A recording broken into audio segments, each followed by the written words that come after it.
Assalamu alaikum warahmatullahi ta'ala wabarakatuh. Political power grows out of the barrel of a gun. രാഷ്ട്രീയ ശക്തി വളരുന്നത് തോക്കിൻ്റെ കുഴലിൽ നിന്നാണ്. അഥവാ രാഷ്ട്രീയമായി ശക്തി പ്രാപിക്കാൻ തോക്ക് അനിവാര്യമാണെന്ന് പറഞ്ഞ നിരീശ്വരവാദിയായ ഭരണാധികാരിയെ നിങ്ങൾക്കറിയുമെന്ന് കരുതട്ടെ. മതം ജീവിതത്തിൽ നിന്ന് ഒഴിവാക്കി നാസ്തികനായി എന്ന ഒരൊറ്റ കാരണത്താൽ നിർദ്ദയം ലക്ഷക്കണക്കിന് ആളുകളെ അറുംകൊല ചെയ്ത ആ കബന്ധങ്ങൾക്ക് മുന്നിൽ അധികാരത്തിൻ്റെ കസേരയിട്ട് വാഴാൻ നിരീശ്വരവാദികൾക്ക് കഴിയൂ എന്നുറപ്പിക്കുന്നതാണ് ഇന്ന് ഞാൻ പരിചയപ്പെടുത്തുന്ന ഭീകരവാദികളായ നാസ്തിക ഭരണകർത്താക്കളിൽ രണ്ടാമൻ മാവോ എന്ന് വിളിക്കുന്ന മാവോ സേതൂങ്. ഒരു മനുഷ്യൻ എത്രത്തോളം ദുഷ്ടത കാണിക്കാൻ സാധിക്കും എന്ന് മനസ്സിലാക്കാൻ മതമില്ലാത്ത മാവോയുടെ ജീവിതം തന്നെ ധാരാളം. പക്ഷേ മനുഷ്യത്വം മരവിച്ച് നിഷ്കളങ്കരായ കുട്ടികളും സ്ത്രീകളും അടങ്ങുന്ന ലക്ഷോപലക്ഷം മനുഷ്യജീവൻ അപഹരിച്ച തങ്ങളുടെ വലിയുപ്പാപ്പ മാവോയുടെ ചരിത്രം തൊക്കിലിരിക്കുമ്പോഴും ജീവിതത്തിൽ ഒരാളെപ്പോലും കൊന്നിട്ടില്ലാത്ത പ്രവാചകൻ മുഹമ്മദ് മുസ്തഫ സല്ലല്ലാഹു അലൈഹി വസല്ലമയെ പരിഹസിക്കാനുള്ള തൊലിക്കട്ടി സമ്മതിച്ചേ മതിയാകും. ഇനി മാവോയെക്കുറിച്ച് പറയാം. 1893 ചൈനയിലെ ഹുനാൻ പ്രൊവിൻസിൽ സമ്പന്ന കർഷകനും കച്ചവടക്കാരനുമായ മാവോ യിച്ചാങ്ങിനും ബുദ്ധമതവിശ്വാസിയും മാന്യയും കാരുണ്യവതിയുമായ അമ്മ വെൻ കിമയുടെയും മകനായി ജനിച്ച മാവോ കാരുണ്യം, ക്ഷമ, സഹാനുഭൂതി തുടങ്ങിയ മൂല്യങ്ങൾ ജീവിതത്തിൽ അമ്മയിൽ നിന്നും പകർത്തിയെടുത്തു.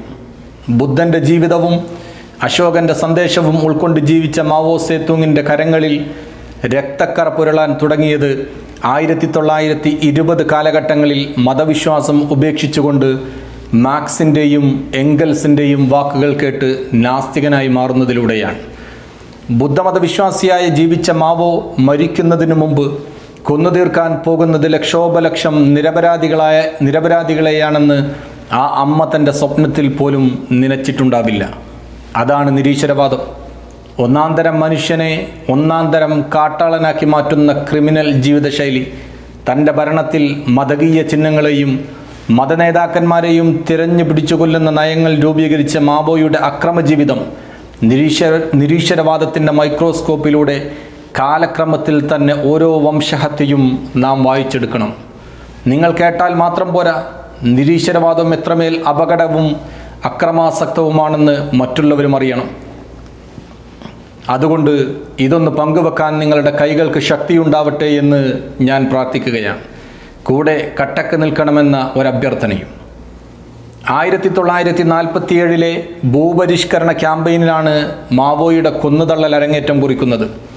ചൈനയിലെ വിവിധ പ്രദേശങ്ങളിൽ കമ്മ്യൂണിസ്റ്റ് പാർട്ടി നിയന്ത്രണം നേടിയ ശേഷം ഭൂവുടമകളിൽ നിന്ന് കർഷകർക്ക് ഭൂമി പുനർവിതരണം ചെയ്യുന്നതിനായുള്ള ഒരു ക്യാമ്പയിൻ ആരംഭിച്ചു. ഈ പ്രചാരണത്തിൽ പലപ്പോഴും പൊതുവിചാരണകളും പരസ്യമായ അപമാനിക്കലും നടന്നു. ഭൂവുടമകളെയും എതിരാളികളെയും തത്സമയം കൊന്നൊടുക്കി. ഈ കാലയളവിൽ 20 ലക്ഷം ആളുകൾ വരെ ക്രൂരമായി കൊല ചെയ്യപ്പെട്ടു. പിന്നീട് 1950 വിപ്ലവകാരികളെ അടിച്ചമർത്താനുള്ള ക്യാമ്പയിൻ ആരംഭിച്ചു. മുൻ കുമിൻഡാങ് അനുഭാവികൾ, ഭൂവുടമകൾ, വിപ്ലവകാരികൾ എന്ന് മുദ്രകുത്തപ്പെട്ടവർ തുടങ്ങിയ ഭരണത്തിനെതിരായ ഏകദേശം 10 ലക്ഷം ആളുകൾ വരെ വധിക്കപ്പെടുകയോ തടവിലാക്കപ്പെടുകയോ ആത്മഹത്യയിലേക്ക് നയിക്കപ്പെടുകയോ ചെയ്തതായി കണക്കാക്കപ്പെടുന്നു. 4 ലക്ഷം സൈനികരുടെ ജീവൻ പുഷ്പം പോലെ ദക്ഷിണ കൊറിയക്കും UN സേനയ്ക്കും മുന്നിൽ ദാനം നൽകിയ കൊറിയൻ യുദ്ധം. ധാർമ്മികത ഉപദേശിക്കാൻ ആളില്ലാത്ത നിരീശ്വരവാദത്തിന് 4 ലക്ഷം ജീവനുകൾ ചെറുതായിരിക്കാം. പക്ഷേ മാനവികതക്കും സമാധാനത്തിനും മനുഷ്യജീവിതത്തിനും മൂല്യം കൽപ്പിക്കുന്നവർക്ക് അത് ക്ഷമിക്കാനാവില്ല. കഴിഞ്ഞില്ല. 1951 ഗവൺമെൻറ്റിനും ബിസിനസ് ഉദ്യോഗസ്ഥർക്കും ഇടയിലുള്ള അഴിമതി, ബ്യൂറോക്രസി എന്നിവ ലക്ഷ്യമാക്കി ആരംഭിച്ച 3 ആൻറ്റി ആൻഡ് 5 ആൻറ്റി ക്യാമ്പയിൻ ലോകം കണ്ടിട്ടില്ലാത്ത മനുഷ്യാവകാശ ലംഘനങ്ങൾക്ക് കാരണമായി. എതിരാളികളെ പരസ്യമായി ആൾക്കൂട്ടത്തിൽ പരിഹസിച്ചു. നിരവധി പേരെ ജയിലിലടച്ചു. ആയിരക്കണക്കിന് ആളുകൾ കൊല്ലപ്പെട്ടു. ഇതൊക്കെ കണ്ടുകൊണ്ട് മാവോ പറഞ്ഞു, രാഷ്ട്രീയ ശക്തി തോക്കിൻ കുഴലിലൂടെ നേടിയെടുക്കേണ്ടതാണ്. അടുത്ത വംശഹത്യ 1951-52 കാലഘട്ടങ്ങളിലെ 100 ഫ്ലവേഴ്സ് ക്യാമ്പയിനിലൂടെയായിരുന്നു. കമ്മ്യൂണിസ്റ്റ് പാർട്ടിയെ വിമർശിച്ച ആയിരക്കണക്കിന് നിരൂപകരും ബുദ്ധിജീവികളും അറസ്റ്റ് ചെയ്യപ്പെടുകയും ലേബർ ക്യാമ്പുകളിലേക്ക് അയക്കപ്പെടുകയും ചെയ്തു.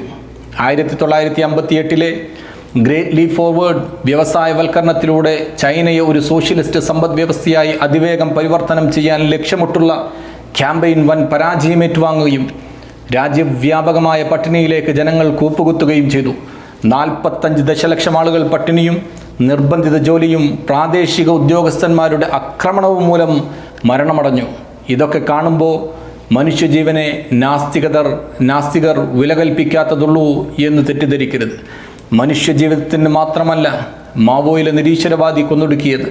മനോഹരമായ ജൈവ വ്യവസ്ഥയിലെ ജീവജാലങ്ങളെപ്പോലും മാവോ എന്ന നിരീശ്വരവാദി വെറുതെ വിട്ടില്ല.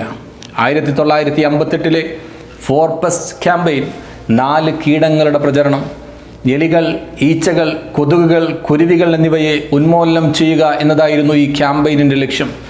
ലക്ഷക്കണക്കിന് കുരുവികളെ കൊന്നൊടുക്കിയതിൻ്റെ ഫലമായുണ്ടായ പാരിസ്ഥിതിക അസന്തുലിതാവസ്ഥ വിളനാശത്തിനും ക്ഷാമത്തിനും കാരണമായി. നാട് ദാരിദ്ര്യത്തിലേക്ക് വഴുതിമാറി. പട്ടിണി മരണങ്ങൾ വ്യാപകമായി.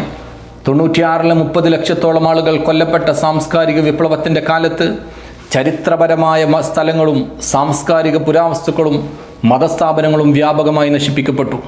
ഇങ്ങനെ എണ്ണിയാൽ തീരാത്ത മനുഷ്യവംശഹത്യയുടെ ചരിത്രമേ നാസ്തികതക്ക് പറയാനുള്ളൂ.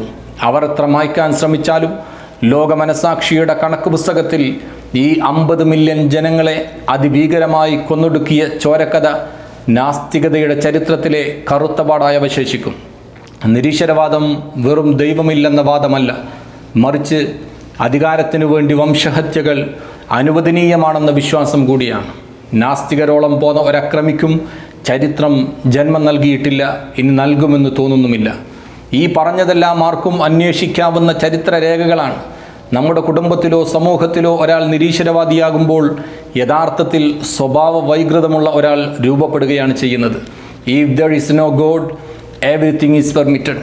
ദൈവമില്ലെങ്കിൽ എല്ലാം അനുവദനീയമാണ് എന്ന ഫിയോഡോർ ദസ്തവോസ്കി പറഞ്ഞതുപോലെ നന്മയും കാരുണ്യവും പറഞ്ഞുകൊടുക്കാൻ ഒരു നാഥനില്ലാത്ത നാസ്തികർ കൊന്നുകൊണ്ടേ മുന്നോട്ട് പോകും.